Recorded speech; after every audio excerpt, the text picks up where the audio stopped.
ഭൗതികമായ പഠനത്തിനു വേണ്ടി എത്രയോ സമയങ്ങൾ, എത്രയോ കാലങ്ങൾ ചിലവഴിച്ചവരാണ് നമ്മൾ.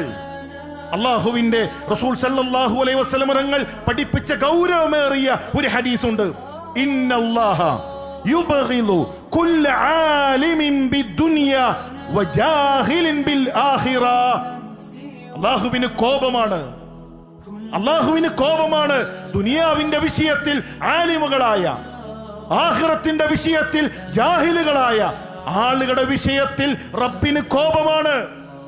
പ്രിയമുള്ളവരെ, നമ്മളേതിൽപ്പെടും? ദുനിയാവ് പഠിച്ച് അള്ളാഹുവിന്റെ കലാം അറിയാത്ത, ഖുർആൻ അറിയാത്ത, നമ്മുടെ പരിവർത്തനത്തിന് വേണ്ടി പ്രപഞ്ചനാഥൻ നമുക്ക് നൽകിയ അവന്റെ കലാമിനെ കുറിച്ച് പഠിക്കാത്ത, അറിയാത്ത ജാഹിലുകളാണ് നമ്മളെങ്കിൽ, പ്രിയമുള്ളവരെ, റബ്ബിന് കോപമാണ്, റബ്ബിന് വെറുപ്പാണ്. ആ വെറുപ്പുള്ളവരിൽ നമ്മൾ ഉണ്ടാകരുത്.